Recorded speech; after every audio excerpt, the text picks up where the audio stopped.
हाल ही में संसद में एक नया बिल पेश किया गया है जिसे विकसित भारत जी राम जी स्कीम का नाम दिया गया है। ये मनरेगा की जगह पे बिल लाया गया है।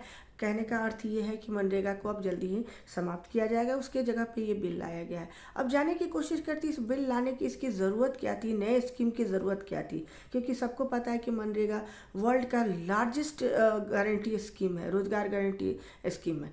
तो उसकी ज़रूरत क्या पड़ी? देखिए, सबसे पहली बात की ज़रूरत जो थी, विकसित भारत जो हमने एक गवर्नमेंट ने, सेंट्रल गवर्नमेंट ने रोड मैप प्लान किया है 1947 का, 2047 का, विकसित भारत का, कि 2047 तक भारत को एक विकसित भारत देश बनाना है।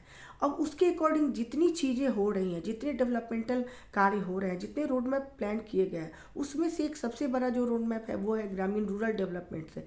अब रूरल डेवलपमेंट के इंटीग्रेटेड फॉर्म को डेवलप करने के लिए, मतलब इंटीग्रेटेड फॉर्म का मतलब कि रूरल डेवलपमेंट के जितने भी डायनेमिक्स हैं उनके डेवलपमेंट को, उनको एक प्लेटफॉर्म पे इंटीग्रेटेड फॉर्म में लाया जाएगा। और उसके लिए किसी ऐसी स्कीम की ज़रूरत थी जो उस रूरल डेवलपमेंट के इंटीग्रेटेड फॉर्म को गति दे सके।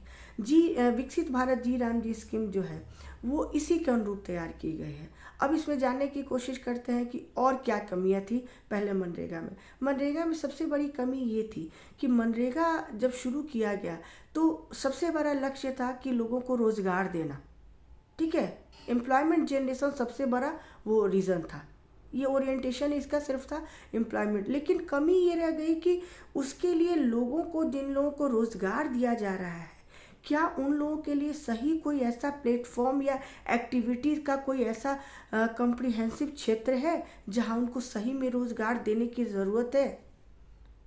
उनको कहीं भी रोज़गार दे दिया जाता था, किसी भी रूरल काम में दे दिया जाता था, बिना ये सोचे कि सही में इसके डेवलपमेंट, रूरल डेवलपमेंट से इन कार्यों का कोई लेना देना है कि नहीं। अब इस स्कीम में क्या किया गया है कि जितने रूरल डेवलपमेंट के काम, चाहे सैनिटेशन, ट्रांसपोर्टेशन, जितनी भी काम, मेन इसमें जो काम होगा वो वाटर बॉडीज़ बनाए जाएंगे, ठीक है, जल निकायों की व्यवस्था की जाएगी, वाटर मैनेजमेंट किया जाएगा। इन चीज़ों से इस रोज़गार को जोड़ा जाएगा। पहली बात ये। दूसरी बात होती थी कि ग्रामीण क्षेत्रों में जब भी किसी कृषि कार्यों का समय होता था, मेन होता था बुआई और कटाई का जो टाइम होता है, तो उसमें क्या होता है कि मज़दूरों की कमी हो जाती थी। इसलिए सबसे ज़्यादा, क्योंकि मैक्सिमम जो मज़दूर होते थे वो मनरेगा के कामों में इन्वॉल्व रहते थे, तो वहाँ पे अब क्या होगा कि राज्य सरकार को ये शक्ति दी गई है केंद्र के द्वारा कि आप 60 दिनों का एक गैप, एक टाइम ले सकते हैं जहाँ इस स्कीम को बंद कर दिया जाएगा। राज्य सरकार डिसाइड करेगी कि कब इनको बंद करना है, ठीक है, जब फसल की कटाई या बुआई का जो समय होगा वो डिसाइड करेंगे। अब क्या होगा कि जैसे ये स्कीम 60 दिनों के लिए बंद किया जाएगा, जितने मजदूर उसमें मनरेगा में या फिर इस स्कीम में जो इन्वॉल्व होंगे, जो संलग्न होंगे, उनको क्या होगा कि वो कृषि कार्य में आराम से अपने आप को इन्वॉल्व कर लेंगे।